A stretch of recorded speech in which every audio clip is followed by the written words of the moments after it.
No, I always tap that. For those that are seeing this awkward conversation, I always end up tapping my way through the different things. This is the awkward phase where I'm talking to myself. Hey, Megan, welcome. I don't know if you heard me say that. This is the awkward phase when I'm talking to myself. So it's good to see you. I'll see you later, too, obviously. Welcome, everyone. So I'm wrapping up a 7-day manifestation challenge today. I'm going live every day, talking about manifesting and ways to do that, creating that new reality. And it's been beneficial for me. Hopefully, it's been beneficial for others. I hope so. Um, I've enjoyed doing it, and I did it for a reason, which I'm going to explain here later when some more people come on. I'm going to explain why I did the challenge myself. And it has to do with how we learn, the way that we learn. So, the way that we learn, I'll repeat this later because there might be more people coming on, but the way we learn at an unconscious level is experiential, meaning we have to kind of do it, go through it, feel it, learn it, memorize it. That's how most of us learned to be the old version of us, right? That's how we became who we probably are today, right? Like that's how we got stuck. We experienced something, and because we experienced something repeatedly, or we experienced something a few times, maybe that was traumatic, that's what kind of created the old version of us, right? The version of us that might be afraid to do something, the version of us that might be stuck in a bad habit, the version of us that might be addicted to something. That's the process that we created the old version of us. And you have to do that to create the new version of yourself as well. That's how the unconscious part of us learns. So it's why someone, for example, can be stuck in a bad relationship and that becomes their new normal, right? Because they've experienced it that way for a long time. So if you've been, let's say, an unhealthy relationship for 5 years, it's hard to leave because your new normal is now that unhealthy relationship. Now, academically, like consciously and academically, it's not normal. It's wrong. I could probably give someone who's unable to leave a toxic relationship. I could give most people in those relationships a test, like a multiple choice test, and they could pass it. They could literally pass it. Pretty much everyone could. No one's going to answer. Oh yeah, it's a healthy relationship to come home every day and get screamed at, for example. No one's going to answer that, but that way. But unconsciously, your brain then knows it's normal, and that's how you become the person you are, through that experience, through doing it, through living it, through repeating it, through the feelings that then come with that. And that's how we create the new version of us as well. That's why I end up doing this challenge in part, because I wanted to become better at doing challenges like this. So here's how my mind works. And this might be how your mind works too. Yes, you do want to do something new. Let's say you want to leave that person, you want to apply for a new job, or you want to go back to school, whatever it is.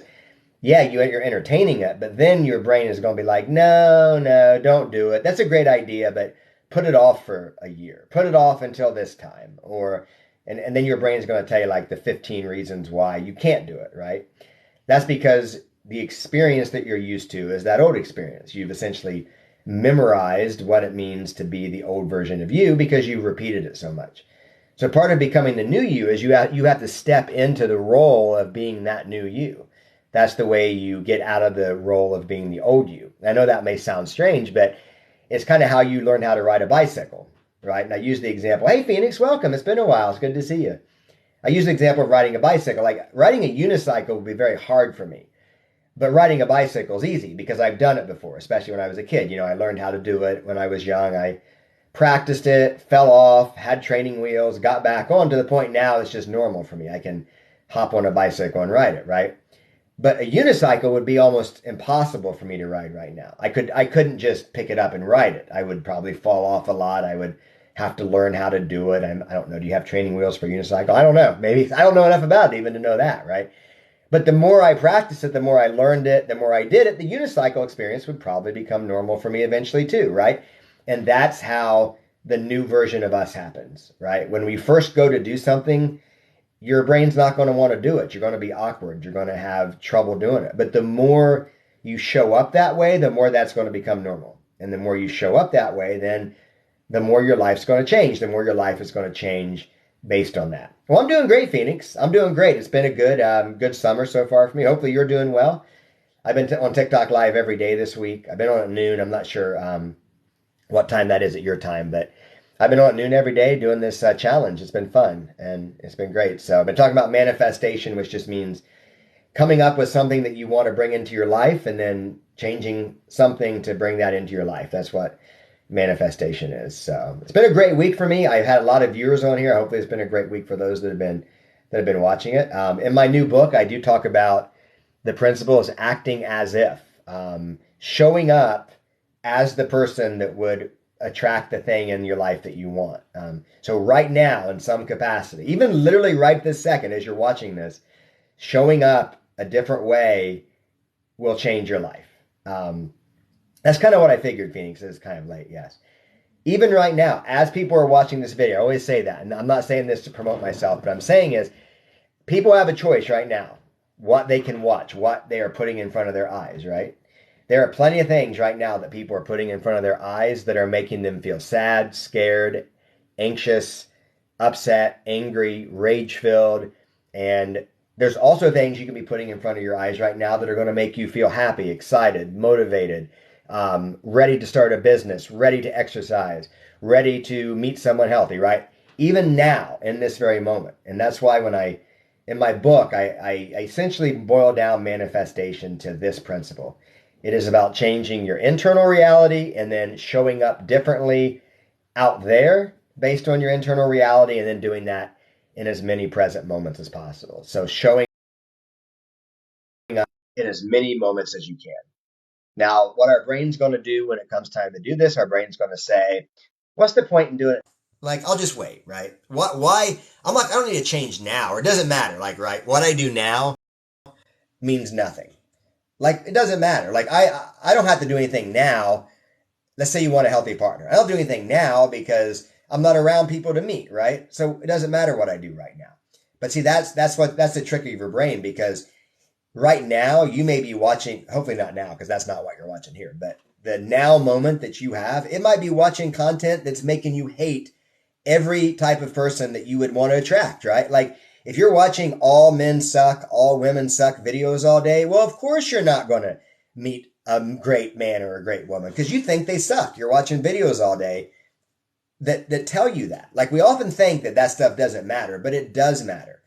Or, if you like watch, videos all day about how money's horrible or money sucks and people who have money are bad people, then, well, of course, why would you get money? Because why would you want to be a bad person? You're not going to why would you even want to get money if you believe people who have money are bad people? You know what I mean? And that's exactly right, Mark, when you think you don't have to do something. Yes, exactly. Now, we can't be like active every second doing everything, right? I'm not saying become a workaholic, but I'm just simply saying that, almost everyone I know, and this includes me, I'm going to call myself out here, who has not been successful at what they're trying to do, it's because they're always putting off doing the right thing until a future moment. Or they're always saying, well, I don't have to be this way now. I don't have to show up now in this way. I'll show up that way in 2 weeks, or I'll show up that way when the moment's right. And I used to have this attitude too. I remember in college, like, I had this view that, like, and the moment arrived, I would rise to the occasion. Like, if like someone was if I could rescue someone, or, this big event happened, I would rise to the occasion and just show who I am. But I'm thinking, if I can't even rise to the occasion during the day-to-day stuff of my life, why would I rise to the occasion in the bigger things, right? Why would I be able to clean up this giant mess if I can't even clean up like a small mess, right? That's this kind of magical thinking, right? Like, oh man, I'll show up and change the world when I'm in a difficult situation. Well, then why can't I do it in an easy situation? You know what I mean? It got me thinking. That mentality is not very helpful. Exactly, Mark. That's exactly right. Steve Jobs is a great example of that. And good to see you, Irene. Jonathan is not going to be on live today, I don't think.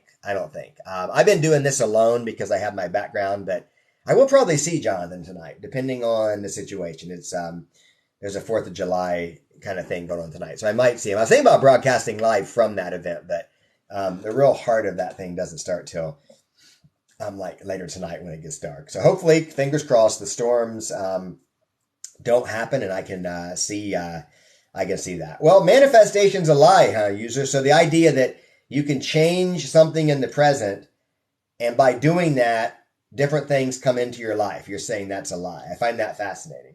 Now, the idea that you can magically bring something in your life without changing, I think that probably would be a misunderstanding. I would not understand it that way.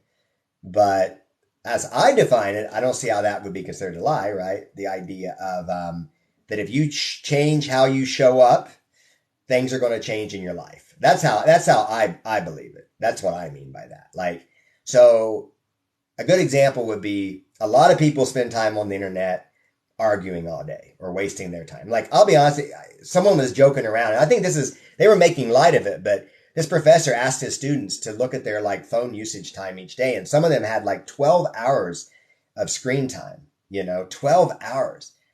Now, obviously, I mean, I don't know what they're doing on there, but 12 hours looking at a screen, they're probably not building a business. They're probably not, there's a lot of things that 12 hours is taking up time that's not the things they probably say that they want to get out of life. You know what I mean? So how I understand it is that when you change your internal reality and you do something about it, your life's going to change. That's just what I mean by that. That when you change and you show up differently, things are going to change in your life. So a good example might be, if you, ideal, not for me. Not for me. You got people always complaining about being lonely. They can't meet a great partner. You know what I'm saying? But then they'll say, well, then they're walking around staring at their phone the whole time. You know what I mean? Like, well, you know what? You get what you kind of get out what you put in, right? If you stare at your phone for 12 hours a day, you're probably going to get what you get from that, right? You're probably not going to get the opportunities or meet people. It's like people say they hate dating apps, right?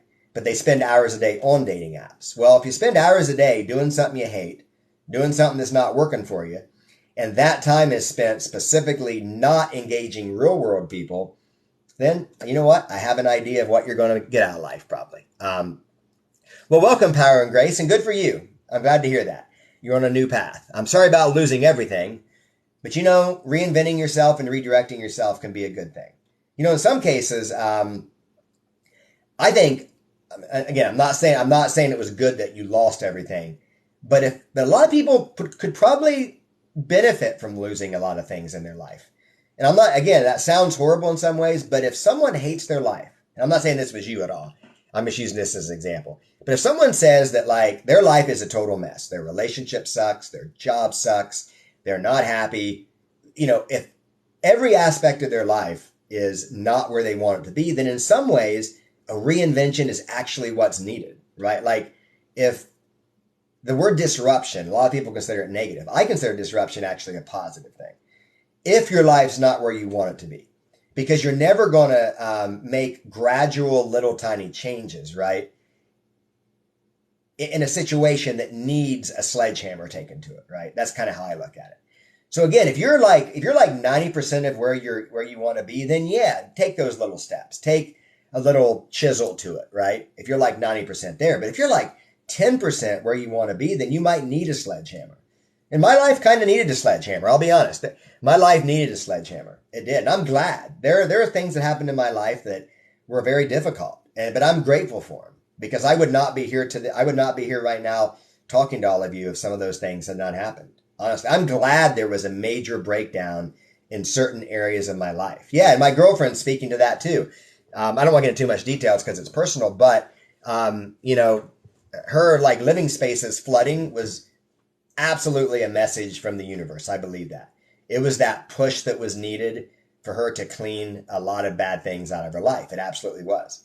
And sometimes we need that. Now, there's an interesting TikTok going around. Some of you guys may have seen it. And I can't remember the exact name, but it has to do with the concept that sometimes we need the bad things to actually push us to get to the point where we can make the right change. Whereas if we don't have enough bad things in our life, we won't make the change that's needed. So the analogy the person used was that usually we travel 2 miles more quickly than we travel 1 mile. And what the point was is that if you need to travel 1 mile, usually you'll walk. But if you need to travel 2 miles, you'll usually drive, which means you'll travel 2 miles more quickly than you'll travel 1 mile. I thought, yeah, that's really cool. And I believe that. So it's kind of saying that the more comfortable you are in life, sometimes the more likely you are to stay stuck. Sometimes it takes a little bit of discomfort to push you to do the things that you really want to do anyway and want to and need. So there are moments I actually am kind of, I don't want to say inviting chaos, but I'm inviting like the necessary push into my life. There are moments when I do that. Well, that's cool. And that's cool, Mark. And now I'm the type of person that would run those 2 miles. That's me. So the analogy doesn't really work too well for me because I like walking. I like running. So I would 100% run those 2 miles and enjoy every second of it. But generally speaking, for most people, I think it does work. Good. Good. Excellent, Jam Bucket. I'm glad. Day one. That's awesome. Of 6 months to achieve your goals. I'm glad to see that. Excellent. Excellent. And this is what I'm getting at today about acting as the new you, showing up differently. You know, we often think that showing up differently for a moment or a day or whatever isn't going to make a difference. That's the trick of our brain. Our brain is like, well, what's the point of even trying because it's not going to work? Or it's going to take a year to see, or let's say 6 months in your case, Jam Bucket. It's going to take 6 months to make a difference. So your brain's going to tell you a day doesn't matter. But the day is actually what 100% matters.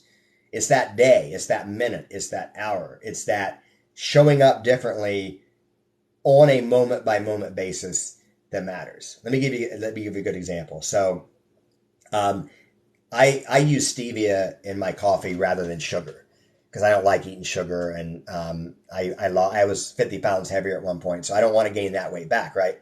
So stevia is a very small thing that I do that a lot of people could easily do. You just put, I make a little stevia blend. I homemade. I put stevia with some few other non-calorie sweeteners, and I mix it with my coffee. Now, I figured it out over the course of 10 years of using stevia because I drank a lot of coffee. Over the course of 10 years, I saved 1.3 or maybe 1.3 million calories. I figured out over the course of 10 years that I saved using stevia, 1.9 million. And I saved, based on the math of how many calories it takes to go into a pound of fat, I figured out I saved 360 pounds of fat just by replacing the sweetener in the sugar in my coffee with stevia.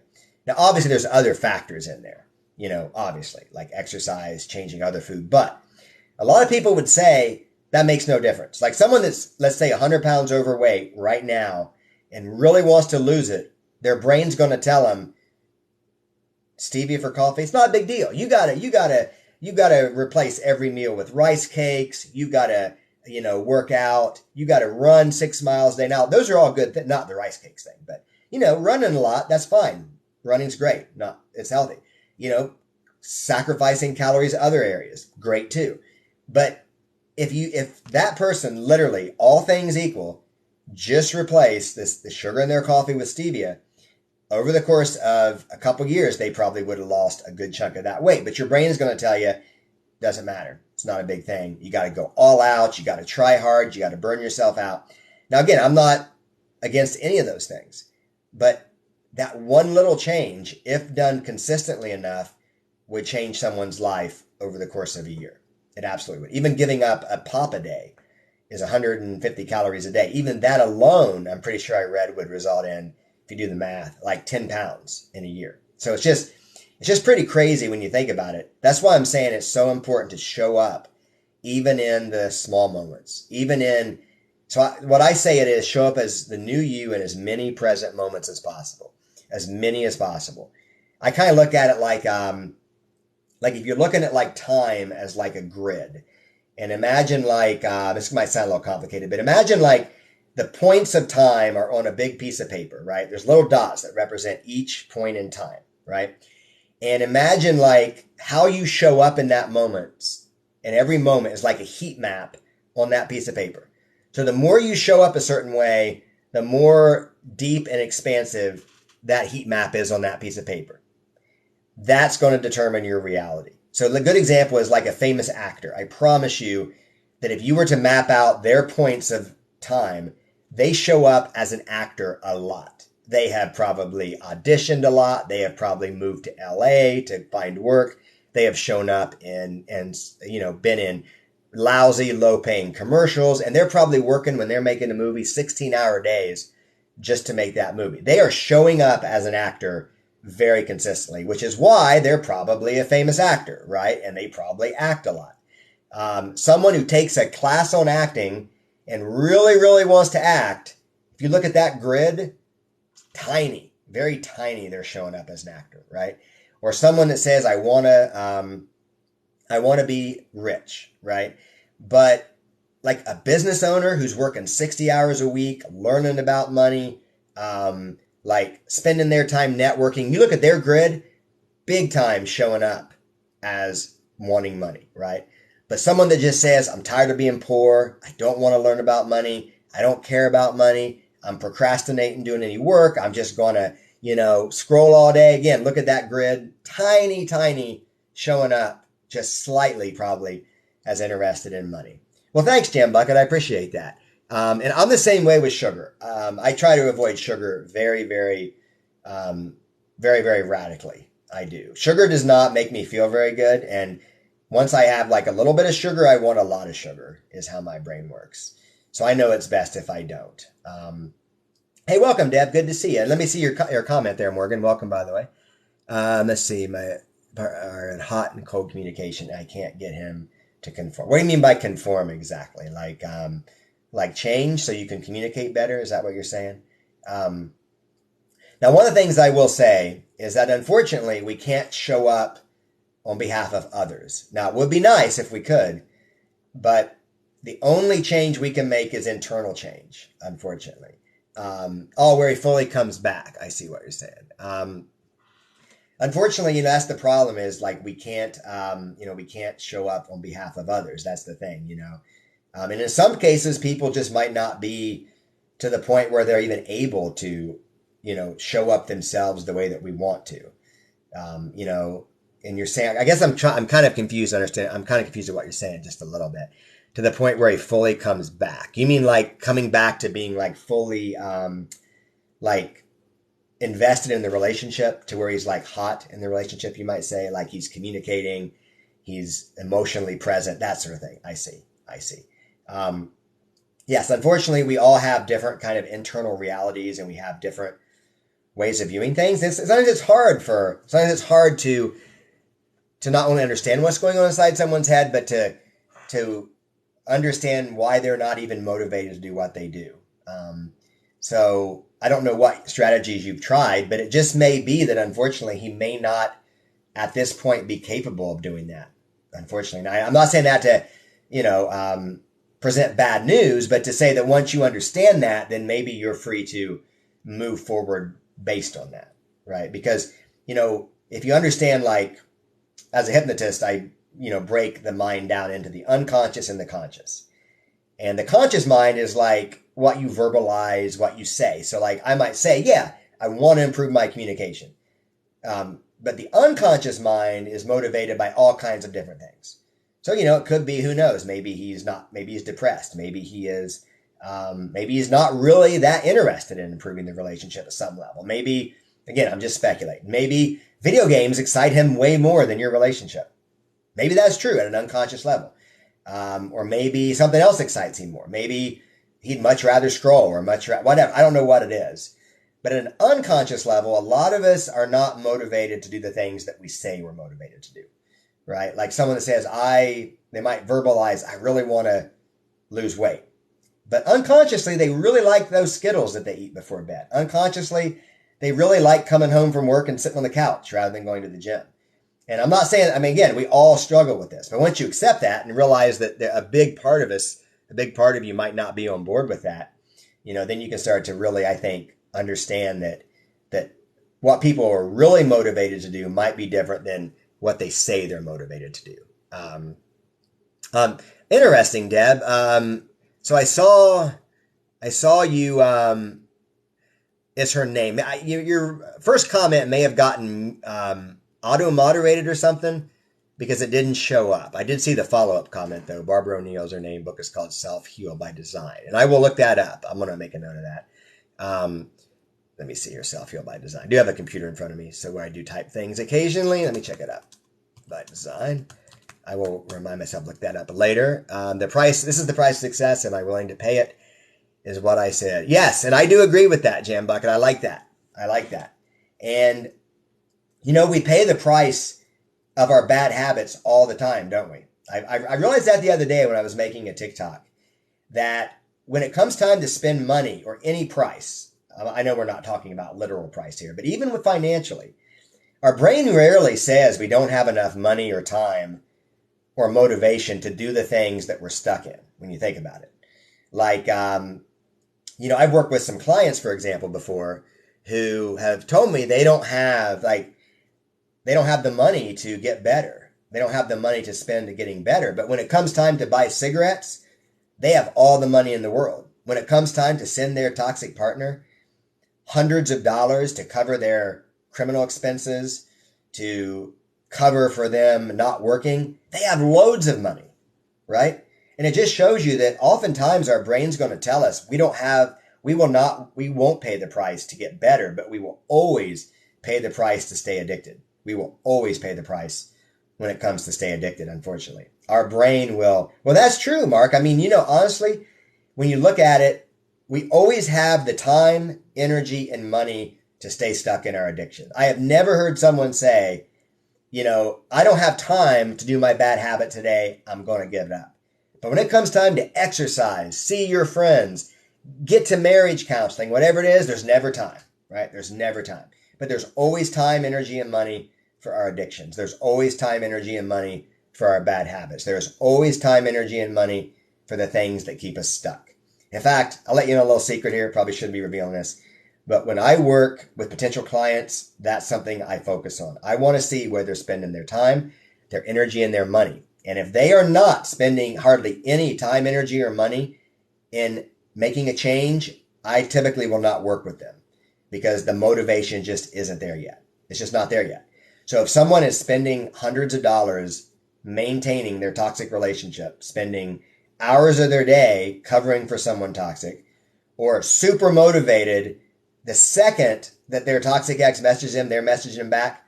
My conclusion is an unconscious level is they're not probably going to be that committed to change. Now, there are ways to work around that, right? There are ways to work around that in terms of getting them to be more motivated. But if it's that extreme, I know they're not going to do it because those are three unconscious indicators: time, energy, and money. Those are areas where your unconscious mind is going to lie to you and keep you super, super motivated in your habits and addictions. So now but if someone says, you know what, I'm watching TikToks all day about healing. I am buying books on healing and I am really excited about the healing stuff I'm doing, then I know they're actually motivated because they're showing me in their time, energy, and money, they're doing something about it. But otherwise, I just know it's probably lip service. There's nothing wrong with that because, we all do that. We all are stuck in our bad habits and addictions, but you can get a sense if someone's motivated. And this is actually a little trick you can use too when you are dealing with another person. If you're dealing with someone that you want to change, if you look at their time, energy, and money, you can see where they really are versus where they claim they are. So they may say, well, yeah, I want to change. I want to make this relationship work. But if when it comes time to make that work, they played video games for 6 hours, they're probably not wanting to make it work. Nothing wrong with video games. I just played some last night. My girlfriend can attest to it. We played old school Tetris and old school Mortal Kombat last night. Nothing wrong with it. But again, if you got 6 hours for video games and 10 minutes to fix your relationship's not a priority. It's just not. Again, nothing wrong with that. Nothing wrong with that. Nothing wrong with video games. Nothing wrong with not talking to you about your relationship for 10 minutes. But it says where your priority is. You know what I mean? Not something like that, Jambuck. It's not about judging you. It's more about motivation. It's not even about, if someone, for example, wanted to quit grass, we use your term, if they wanted to quit that and they had no interest, they had no excitement about it, they were willing to spend no money to do it, and they, were willing to spend no time to do it, that would be the case where I'd be like, you're probably not ready. Right. But if they were doing it, but said, you know what, I've done this, I've read this fact about stopping, that's where I would be like, okay, this person has some unconscious motivation to do it. It's not just, it's not just my girlfriend told me I got to come here because if not, someone can't be motivated on your behalf. So I'll let you in a little secret. That's a little secret that you can use to tell if someone's probably going to change or not going to change. And I use that in my my sessions as well.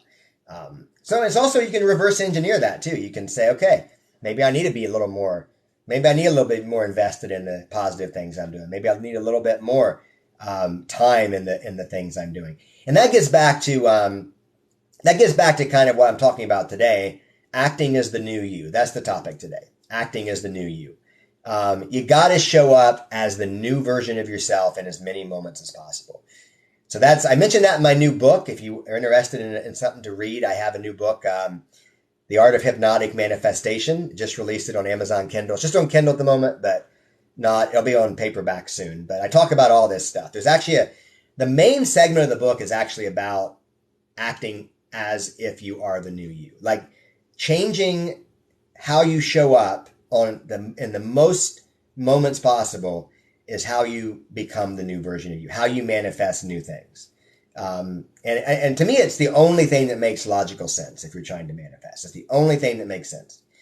Because whether you believe manifestation is a spiritual thing or even just like a logical thing, manifestation is about what you're sending out. So a lot of people, when they think of manifestation, they're thinking, I want this really cool thing in the future.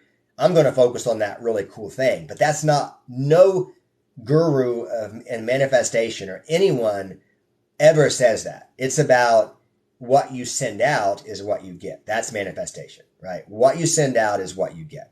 So the focus has to be on what you're sending out. So people will say, well, I want to manifest being rich and I want to sit on the beach and sip cocktails. Well, no one ever got rich because they wanted to become the person that sits on a beach and sips cocktails. There are a lot of people that sit on the beach and sip cocktails, right? That's a pure enjoyment thing. I mean, heck, I could become that person right now. That's easy to be that type of person that enjoys drinking and beaches, right? The person you want to become is the person that attracts the money into your life that's going to allow you to do that. And that has nothing to do with sitting on a beach. That has to do with being creative, being innovative, being able to network with people, being able to understand people, being able to understand what money is and how to bring money into your life, understanding on how it is to take a product from concept to development to launch, right? That's the type of person you want to become if you want to be sitting on a beach drinking cocktails. Or maybe that's not your path. Maybe your path is you're going to develop this new creative thing, or you're going to be an actor, whatever it is. That's the new you you've got to create. The person that brings that stuff into your life. Even with happiness, it's the same thing. If you want, or a great relationship, let's use that as an example. It's not about sitting on a couch watching a movie with your soulmate. It's about becoming the person that shows up right now who's going to attract that person in your life. It's about becoming the person that when you're walking around or in a public place, you're not buried in your phone, missing out on potential soulmates. It's about the person who's looking around and actively paying attention to good and cool people. It's about being the person that can either walk up to that person or talk to them, or be the type of person that gets the interest somehow of that type of person. Again, I don't know the ins and outs for each person about how you're going to have to show up in particular, but that's what it's about. It's about changing how you show up now. Even literally right now. I say that all the time. Right now, literally. And by being here, you're on the path. You are, because this is a positive, motivating, encouraging live. I mean, you could be watching something else, right? You could be watching something else right now that's infuriating you or making you angry or making you hate humanity or hate all men or hate all women, right? If you're watching that right now instead of this, that's going to totally change what you're doing, right? Even what you pay attention to, even on social media, can make a huge difference in what you're manifesting. Yeah, I'm not a big fan of smoke, Mark. I understand it's a hard addiction to give up. Totally understand it. I get that. But smoking is not my thing. It's never been. I've never liked smoking, never understood it. I inhaled a cigarette once, and I'm like, why would I ever do this again? The experience, it just did not. The inhaling smoke just has never done it for me. So, but I do understand it is an addiction. It is, it is. I mean, I get that, and I get it's hard to quit. Most smokers I know do not want to be smokers. They definitely want to quit. Some are pretty, stubborn about it, but most people I know really want to quit. And I do agree with that, Deb. I absolutely agree. How we show up. So I made a TikTok about this, and it's hard to explain, but when you think about it, everything that you're experiencing right now is happening inside your head. I'm not saying it's entirely in your head, but everything's in your head. Like, don't freak out too much. It might give you claustrophobia. When I explained to my daughter, I think she felt a little claustrophobic. But when you think about it, everything right now is an internal neurological experience in your head. Eyes are hitting, light's hitting your eyes, and your brain's making an internal image, right? The distance between objects, your brain's measuring the distance between objects to determine, like the size of it, to determine the distance between objects to give you a three-dimensional picture of what you're seeing. Like the sounds you're hearing are just sound waves going in your ear. Because they sound like language you've heard before, your brain is interpreting them as making sense. But if I was speaking gibberish right now, it wouldn't make sense. Same sound waves, same type of sound waves. Your brain is just intricately interpreting those sound waves to make sense. So everything you think is out there is actually in here in some way. And you are processing what's in here based on your past, how you've experienced those things before. So there's an emotional connotation to everything you're experiencing.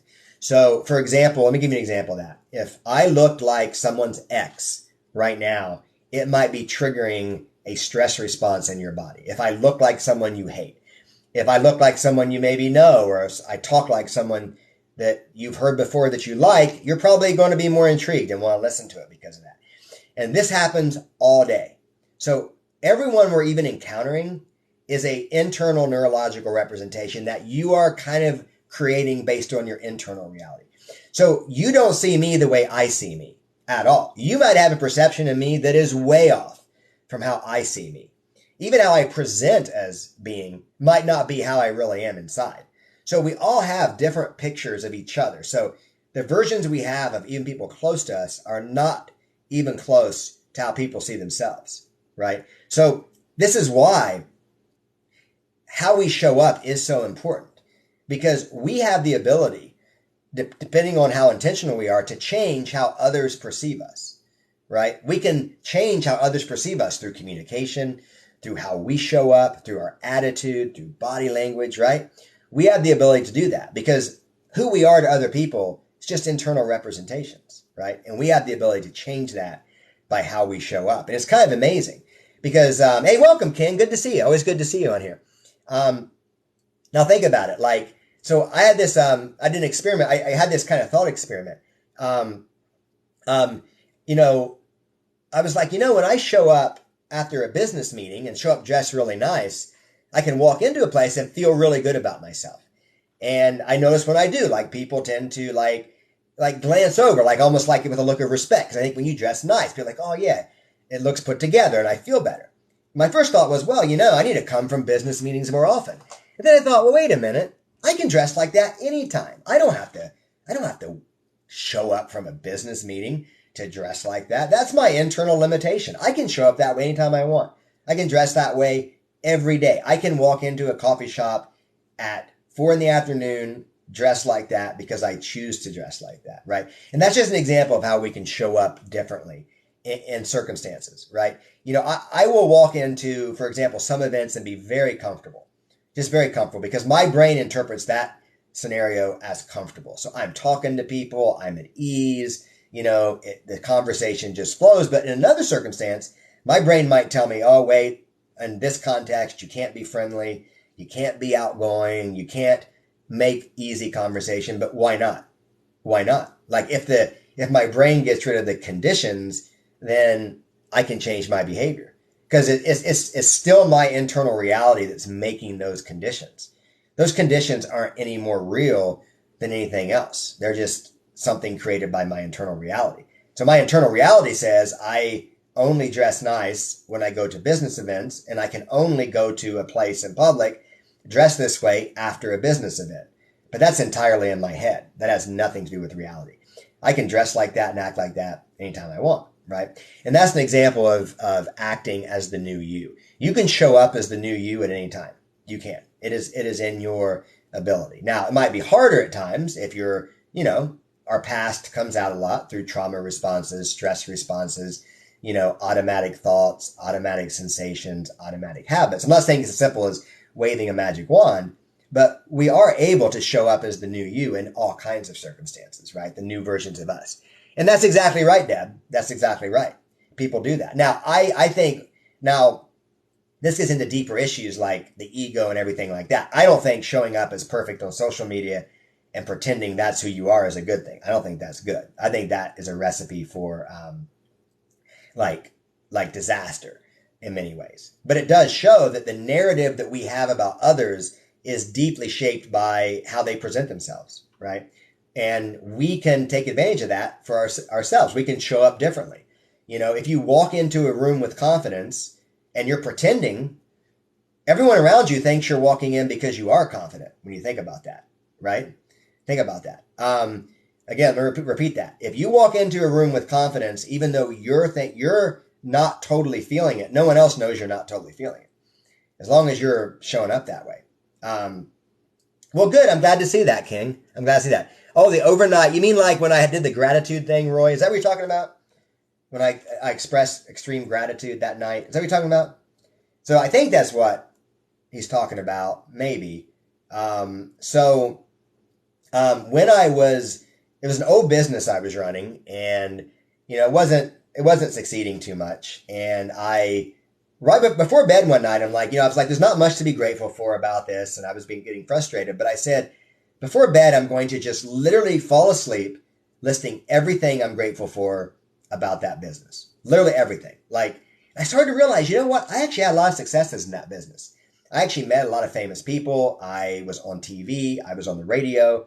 I did a lot of cool events. I auditioned for a few reality shows. I got that experience. Like, it was really cool. I'm like, it didn't make me a lot of money, but that I wanted, but it got me out there and did a lot of cool things. Like, I'm really grateful for this. And I just did that as I was falling asleep. And what's funny is the next morning I woke up to someone, literally coming to my website and saying, hey, I want to work with you. Like, immediately. Like, I want your services. I want some coaching. It was dating related. And it's funny because like that had never happened in the course of the business. Like, making sales involved me getting in front of people, talking in front of groups, which I'm pretty good at, but this was like the easiest sale ever. And that was literally the morning after I did that. And I remember that to this day. And that's why I do think, like, I have seen the power of gratitude in action. I was actually doing an exercise that was in the a book by the woman who wrote The Secret. I'm pretty sure. I think it's called The Magic. And I'm not big on The Secret. It's not my favorite manifestation movie. Like, I don't really resonate with some of the stuff, you know, in there. But that book for that day, great. I loved it. Let's see here. I'm missing some comments here. Well, good, Deb. That's awesome for manifesting a better self-image and self-esteem.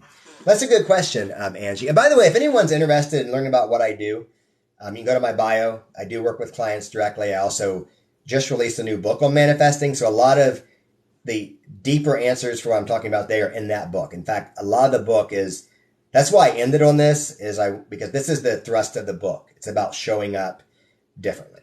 Okay. So what I would say, Angie, generally is the main kind of thesis of my book is that manifestation involves this. It is changing your internal reality, making that externalized, and then doing that in as many present moments as possible. So when you show up, start to show up differently, even slightly. So what I do with my clients, for example, is I would say just pretend to have a good self-image and self-esteem for 5 minutes a day. Just pretend. It's just acting. You don't have to be confident. You don't have to have self-esteem. Just pretend for 5 minutes a day. Just pretend that you have a high self-image and high self-esteem. And ask yourself, what would you do? What would you do? Again, what would you do? Again, you're just pretending. You don't have to be. What would you do? What would you think? What would you believe? What would you feel? And what would you do? Just entertain that for 5 minutes a day. Just give yourself permission to even just do a few things, right? Just a few things. Just do a few things as if you were that way.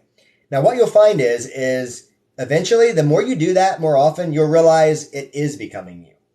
Yeah, see, I don't like the term fake it till you make it, Deb, in part because when people hear that, they think, oh, it's fake. I'm going to be a fake person, right? And that's why I titled the chapter of the book, my favorite book chapter I've ever written. It's called Fake It Till You Make It, Fake It Till You Make It, but if you made it, you didn't fake it. That's the title. I am very proud of that book, that chapter title, by the way. Fake it till you make it, but if you made it, you didn't fake it, which means it was in you the entire time, is what it means. So that's what I suggest doing. Just start to pretend, act as if for a few minutes a day. Just give yourself permission. You're not faking it. You're not becoming that way. You're just pretending. Yes. And that's right, Deb. It is uncomfortable at first. It is. Because the old you is going to tell you the new you is weird. And it's weird to be the new you. And everyone's watching you and everyone's scrutinizing you. No, they're not. I promise. They're not. You know how I know? Because they're worried you're thinking that about them. They don't have time to think that, right? Well, so to repeat that again, Angie Olive, and again, I recommend the book. It's $6. $6. It's I think it's worth way more than that. I've distilled. I want to write more, but I've distilled 13 years of my manifestation experience into that book. And trust me, it has worked for me. Again, not saying it to brag, but my life has changed dramatically. I mean that, dramatically. I was 50 pounds heavier. When I was 50 pounds heavier, I would never be on here doing what I'm doing right now if it weren't for what I've learned. You would not be looking at me right now. Who knows what I'd be doing? It would not be on here right now. Trust me, it would not be. Yes, if you go to my bio, Deb, if you go to my direct.me, it's like one of the first two links. Yeah. So the manifestation maxim is basically change your internal reality, then externalize that reality in as many present moments as possible. Now, what that means is, in plain English, it just means you got to change what's going on inside here, and then you got to show up differently. So if you just change what's going on here, that's just called daydreaming. That's just fantasy. Nothing's going to change. So if you're like the most creative, insightful person in here, but no one ever sees it, then you're never going to change. So you got to change your internal reality and start to show up differently, and you got to do it in as many moments as possible. So like right now, even like right now, like if you find yourself like watching stuff on social media that makes you angry and outraged, or makes you hate the very people you want to get into a relationship with, like let's say you want to meet a great, like let's say woman, but you're watching videos all day about how women suck, you're probably not going to manifest a great woman, right? So in every moment, like those hours of videos you're watching that are telling you the very people you want to attract suck, those hours matter. So imagine if those 3 hours you were instead paying attention to something that made you a better person or motivated you to go out and actually talk to the very people you want to attract, for example. So again, it's every present moment. That's how you build the kind of manifestation intention. You build it in the present moments. So like it grows and grows and grows for every present moment you show up the way you want to show up. I'm getting to a lot of the philosophy that I believe behind it today, which is good because I love talking about that. I just don't get into it very much.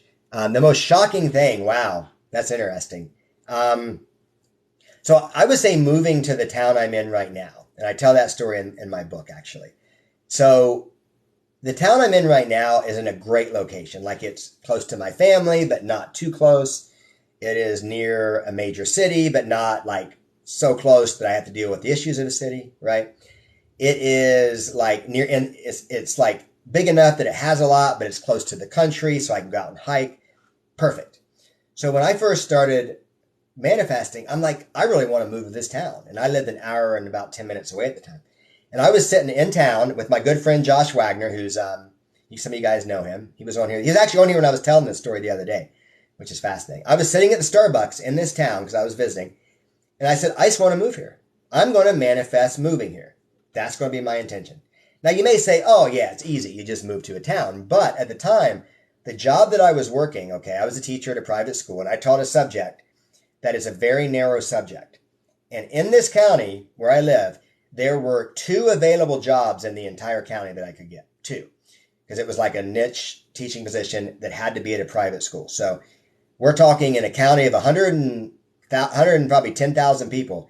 There were 2 jobs in the entire county I could work. Not 2 open jobs, 2 total jobs in the entire county. Not to mention hundreds of people that would have wanted that job. So I'm like, okay, it just so happened that like within months of me doing that, one of those jobs came open. And it turned out that one of the people that was working there was actually a guy I had gone to graduate school with like 10 years earlier. which is crazy. Like, what are the odds of that? So he could have been literally assigned to any of like probably 20 counties in this area, and he happened to be assigned to the one place, the one school where I was applying for a job. And it also turned out that the principal at the time was good friends with someone I grew up with. I mean, just crazy coincidences that, like I said, then I ended up getting the job. And I actually I don't talk about a lot of these like more like metaphysical, spiritual things, but this is one of those instances where I'm pretty skeptical, but I'm pretty convinced about this. So I actually had a dream like about a month before I got the interview where I dreamed that I was going to an interview at a school at 6:00 p.m. And when I got there, the lights were off and no one was there. And that is identical to the situation that happened when I got there. The lights were off to the point where I'm like, is anybody even here? Are they even going to do this interview? And the interview was 6:00. So, well, Infinity Building, check out my bio. I don't have any classes at the moment, but I do have a book I just released. The Art of Hypnotic Manifestation. Just released it. I talk about everything I'm talking about here. It's kind of like a course. It's just a written out thing. It's only on Kindle at the moment, though. The paperback version will be out soon. I just finished the cover design for that. So hopefully in a couple weeks. But yeah, so again, I'm pretty skeptical. I don't talk about this a lot. It takes a lot for me to say definitively anything like spiritual, because it just, my threshold of evidence for that is really high.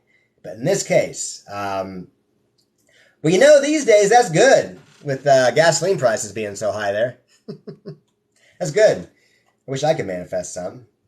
I go down to the local gas station and try to manifest some of that. Well, thanks, Deb. I appreciate that. And guys, you have to go. It is 4th of July weekend. I'm going to watch some fireworks. Megan and I are going to head out and see some good fireworks. So remember, if you're interested in learning more, go to my bio. I have information about who I am, what I do. Today wraps up this day 7 of the 7-day manifestation challenge. I've been focusing on different topics throughout the last 7 days. My YouTube channel, which I'm not sure if it's listed on my bio, but it's the same username as here. It has every previous day's video on there, if you want to check that out. If you want to learn more about me, like I said, check out my bio. So guys, have an amazing Sunday, and have a great 4th of July for those in the U.S. who are celebrating that. Hopefully you see some good fireworks. So it's been great. It's been a great 7 days. So I will see you guys soon. I'll talk to you later. Bye.